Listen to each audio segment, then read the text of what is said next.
Friends, इस video को देखने के बाद आपको संविधान से संबंधित 50 महत्वपूर्ण प्रश्न याद हो जाएंगे। तो इस वीडियो को पूरा एंड तक और बिना स्किप किए ध्यान से देखिएगा ताकि आपके सारे प्रश्न कवर हो जाएं। हेलो दोस्तों, स्वागत है आपका आपके यूट्यूब चैनल ब्रेन टीजर पर। आज की वीडियो में हम लोग संविधान से संबंधित 50 महत्वपूर्ण प्रश्नों के बारे में बात करने वाले हैं। आगामी परीक्षाओं के लिए ये बहुत ही इंपॉर्टेंट टॉपिक है। इस वीडियो में मैंने सारे प्रश्न सेलेक्टेड लिए हैं जो कि हर बार एग्जाम में पूछे जाते हैं। और ये बहुत ही इंपॉर्टेंट टॉपिक है, हर एग्जाम में इससे संबंधित क्वेश्चन ज़रूर आते हैं। तो चलिए बिना टाइम वेस्ट किए अपना ये वीडियो स्टार्ट करते हैं। Subscribe now and press the bell icon. Never miss an update. तो बात करते हैं अपने पहले प्रश्न की। तो हमारा पहला प्रश्न है कि संविधान सभा की प्रथम बैठक कब हुई थी? तो इसका सही आंसर है 9 दिसंबर 1946। 9 दिसंबर 1946 को संविधान सभा की पहली बैठक हुई थी। बात करते हैं अगले प्रश्न की। तो हमारा अगला प्रश्न है कि संविधान सभा के अस्थायी अध्यक्ष के रूप में किसे चुना गया था? तो इसका सही आंसर है डॉक्टर सच्चिदानंद सिन्हा। जो डॉक्टर सच्चिदानंद सिन्हा थे वो संविधान सभा के अस्थायी अध्यक्ष थे। नेक्स्ट क्वेश्चन, प्रारूप समिति के अध्यक्ष कौन थे? तो इसका सही आंसर है डॉक्टर भीमराव अम्बेडकर। जो डॉक्टर भीमराव अम्बेडकर थे वो प्रारूप समिति के अध्यक्ष भी थे। बात करते हैं अपने अगले प्रश्न की। तो अगला प्रश्न है कि संविधान सभा के स्थायी अध्यक्ष कौन थे? तो इसका सही आंसर है डॉक्टर राजेंद्र प्रसाद। जो डॉक्टर राजेंद्र प्रसाद थे वो संविधान सभा के स्थायी अध्यक्ष थे और जो डॉक्टर सच्चिदानंद सिन्हा थे वो संविधान सभा के अस्थायी अध्यक्ष थे। नेक्स्ट क्वेश्चन, भारतीय संविधान के किस भाग को संविधान की आत्मा की संज्ञा दी गई है?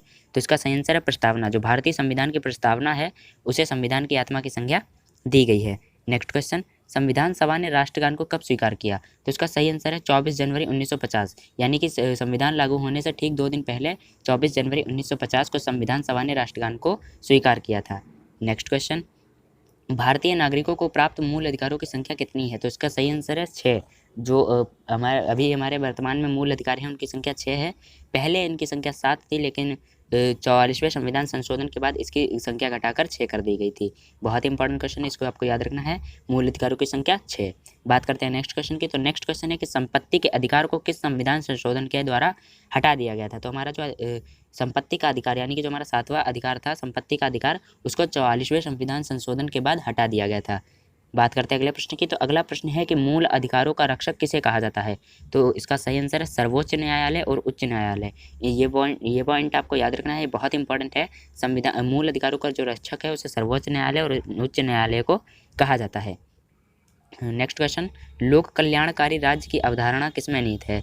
तो इसका सही आंसर है राज्य की नीति के निदेशक तत्व में। जो लोक कल्याणकारी राज्य की अवधारणा है राज्य की नीति के निदेशक तत्व में निहित है। नेक्स्ट क्वेश्चन, संविधान में मूल कर्तव्यों को शामिल करने की प्रेरणा किस देश में ली गई है? जो यानी कि जो हमारे मूल कर्तव्य हैं उनको शामिल करने की प्रेरणा किस देश से ली गई है? तो इसका सही आंसर है रूस। जो रूस है उससे जो मूल कर्तव्यों को शामिल करने की प्रेरणा ली गई है। अगला क्वेश्चन है, संविधान में मूल कर्तव्यों की संख्या कितनी है? तो इसका सही आंसर है 11। जो हमारे संविधान में मूल कर्तव्य हैं उनकी संख्या 11 है, ये याद रखना है आपको। नेक्स्ट क्वेश्चन, भारत की संविधान सभा का गठन किस योजना के आधार पर हुआ था? तो इसका सही आंसर है कैबिनेट मिशन योजना। कैबिनेट मिशन योजना थी, उसके आधार पर भारत की संविधान सभा का गठन हुआ था। बात करते हैं अगले प्रश्न की। तो हमारा अगला प्रश्न है कि 42वें संविधान संशोधन अधिनियम द्वारा प्रस्तावना में क्या जोड़ा गया?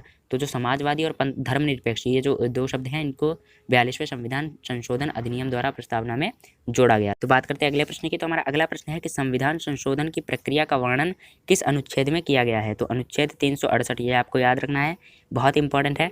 अनुच्छेद 368 में संविधान संशोधन की प्रक्रिया का वर्णन किया गया है। तो बात करते हैं अगले प्रश्न की। तो हमारा अगला प्रश्न है कि मताधिकार की आयु 21 वर्ष से घटाकर 18 वर्ष किस संशोधन में कर दी गई थी?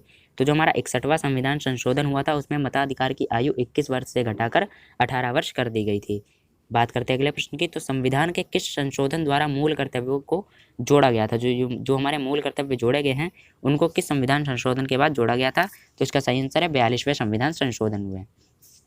नेक्स्ट क्वेश्चन, समान कार्य के लिए समान वेतन किस प्रकार का अधिकार है?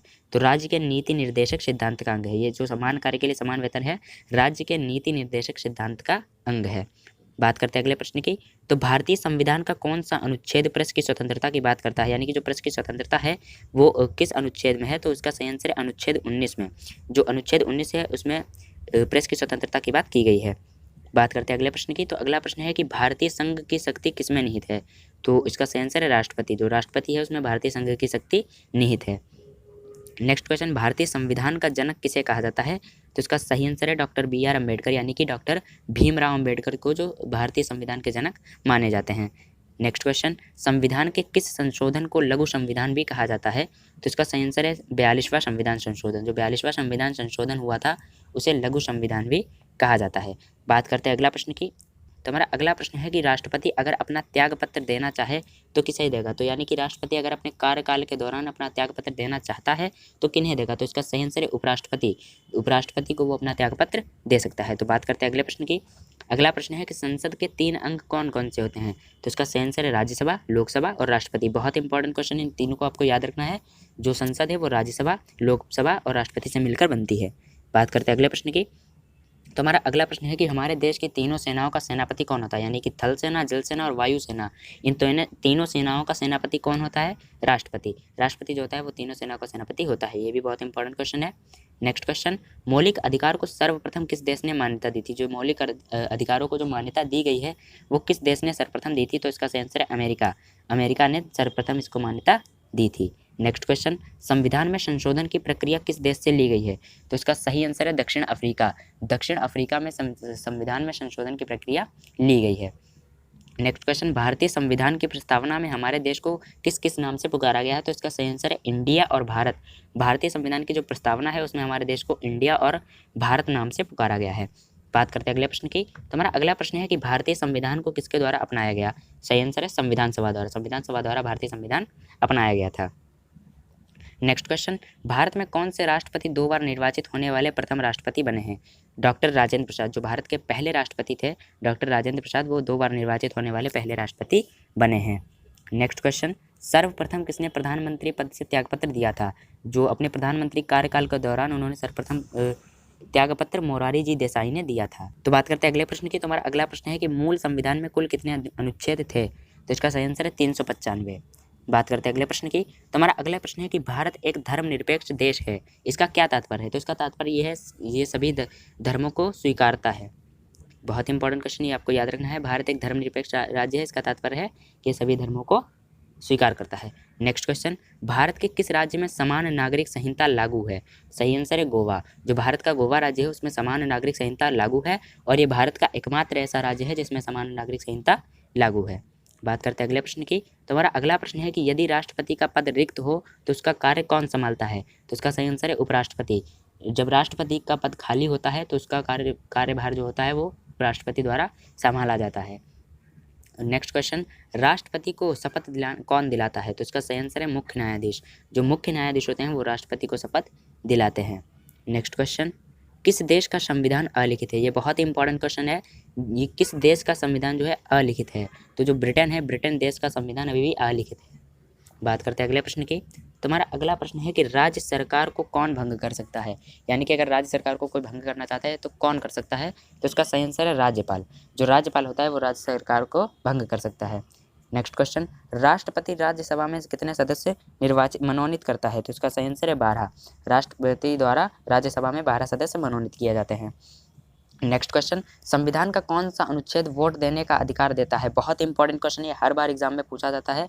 अनुच्छेद 326। ये जो अनुच्छेद 326 है ये संविधान का अनुच्छेद है जो वोट देने का अधिकार देता है। दोस्तों इसमें मैंने सारे ही प्रश्न सेलेक्टेड लिए हैं, कोई भी प्रश्न ऐसा सिंपल नहीं है। जितने भी प्रश्न हैं बहुत ही इंपॉर्टेंट हैं, तो इनको आप ज़रूर याद कर लीजिएगा। अगर आपको PDF चाहिए तो PDF का लिंक मैंने डिस्क्रिप्शन में दे दिया है, आप वहाँ से डाउनलोड कर सकते हैं। नेक्स्ट क्वेश्चन, दोहरी नागरिकता का प्रावधान किस देश में है?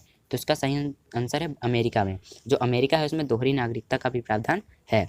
नेक्स्ट क्वेश्चन, भारत का प्रथम नागरिक कौन होता है? तो इसका सही आंसर है राष्ट्रपति। जो प्रेसिडेंट होते हैं वो भारत के प्रथम नागरिक हैं। बात करते हैं अगले प्रश्न की। तो हमारा अगला प्रश्न है कि संविधान सभा का संवैधानिक सलाहकार किसे नियुक्त किया गया था? तो इसका सही आंसर है BN राव। जो BN राव थे उन्हें संविधान सभा का संवैधानिक सलाहकार नियुक्त किया गया था। नेक्स्ट क्वेश्चन है झंडा समिति के अध्यक्ष कौन थे? बहुत ही इंपॉर्टेंट क्वेश्चन है। जो JB कृपलानी को झंडा समिति के अध्यक्ष चुना गया था। नेक्स्ट क्वेश्चन, लोकसभा में अधिकतम कितने सदस्य होते हैं? तो इसका सही आंसर है 552।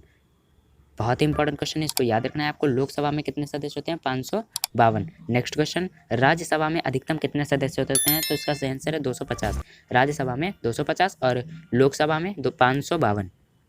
नेक्स्ट क्वेश्चन, भारत में भाषाई आधार पर गठित प्रथम राज्य कौन सा है? तो इसका सही आंसर है आंध्र प्रदेश। जो भाषा के आधार पर जो राज्यों का गठन हुआ था तो उसमें पहला राज्य गठित हुआ था आंध्र प्रदेश। नेक्स्ट क्वेश्चन, राज्यसभा का सदस्य बनने के लिए न्यूनतम आयु कितनी होनी चाहिए? तो इसका सही आंसर है 30 वर्ष। अगर आप राज्यसभा का सदस्य बनना है तो इसके लिए 30 वर्ष होना ज़रूरी है। बात करते हैं अगले प्रश्न की। तो हमारा अगला प्रश्न है कि प्रधानमंत्री बनने के लिए न्यूनतम आयु कितनी चाहिए? सही आंसर है 25 वर्ष। तो 25 वर्ष होने चाहिए तो आप प्रधानमंत्री बन सकते हैं। नेक्स्ट क्वेश्चन, संसद के किस सदन को प्रतिनिधि सभा कहा जाता है?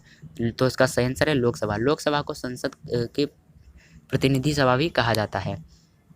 तो दोस्तों ये थे हमारे संविधान से संबंधित 50 महत्वपूर्ण प्रश्न जो कि बार बार एग्जाम में पूछे जाते हैं और ये बहुत ही इंपॉर्टेंट भी हैं। आशा करता हूँ आप सभी को ये वीडियो बहुत ही पसंद आया होगा। वीडियो पसंद आया हो तो वीडियो को जल्दी से लाइक कर दीजिए और अगर आप हमारे यूट्यूब चैनल पर पहली बार आए हैं तो चैनल को सब्सक्राइब कर लीजिए ताकि अगली वीडियो की नोटिफिकेशन आपको जल्दी से मिल जाए। और अगर आपने अभी तक मुझे टेलीग्राम और इंस्टाग्राम पे फॉलो नहीं किया है तो डिस्क्रिप्शन में आपको लिंक मिल जाएगा और PDF की लिंक भी मैंने डिस्क्रिप्शन में दे दी है, वहाँ से डाउनलोड कर सकते हैं। तो मिलते हैं नेक्स्ट वीडियो में, तब तक के लिए बाय।